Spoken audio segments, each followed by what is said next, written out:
রাজশাহী ওয়াসায় প্রতিদিন উৎপাদিত পানির ৩ কোটি লিটারের বেশি অপচয় হয়। প্রতি বছর প্রতিষ্ঠানটি রাজস্ব হারাচ্ছে প্রায় ৮ কোটি টাকা। ৫ বছরে এই ক্ষতির পরিমাণ দাঁড়িয়েছে ৪১ কোটি টাকার বেশি। বিস্তারিত ডেস্ক রিপোর্টে।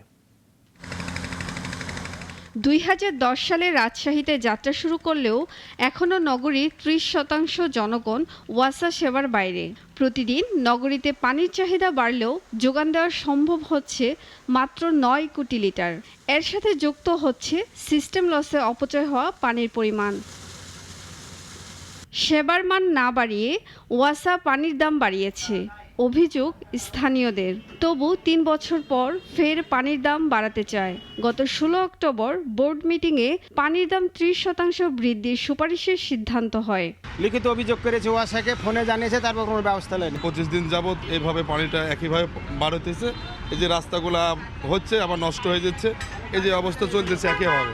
ওয়াসার পেশাদারিত্বের অভাবেই সিস্টেম লস বাড়ছে, আর তার দায়ভার নিতে হচ্ছে নগরবাসীকে।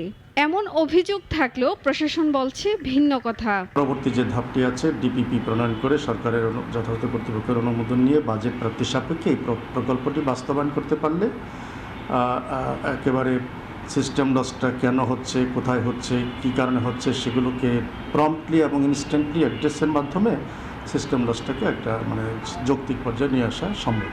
বিশ্লেষকদের দাবি, জনসচেতনতা বৃদ্ধি ও ব্যবস্থাপনার উন্নয়ন ছাড়া ওয়াসার এই সংকট নিরসন সম্ভব নয়। যারা এখানে ওয়াসাতে কিছু দুর্নীতিগ্রস্ত লোকজন থাকে, ঠিকাদারি প্রতিষ্ঠান থাকে, অনেকে ডেভেলপার বিল্ডিং করে থাকে, ওরা সিস্টেম লস করে অনর্থকভাবে তার প্রভাব খাটিয়ে পানিগুলো ব্যবহার করে। এটা কিন্তু সরকার রাজস্ব হারাচ্ছে। কিন্তু এই যে বাড়তি টাকাটা সরকার দিবে না, এই দায়ভারটা এটা কাদের উপরে আসবে? গ্রাহকদের আসবে। ওয়াসার সেবার মান বাড়াতে শুধু অবকাঠামোগত উন্নয়ন নয়, পেশাদারিত্ব এবং কার্যকর পদক্ষেপ ছাড়াও দীর্ঘমেয়াদী পরিকল্পনা প্রয়োজন। সুলতানা মরিয়ম, নাগরিক।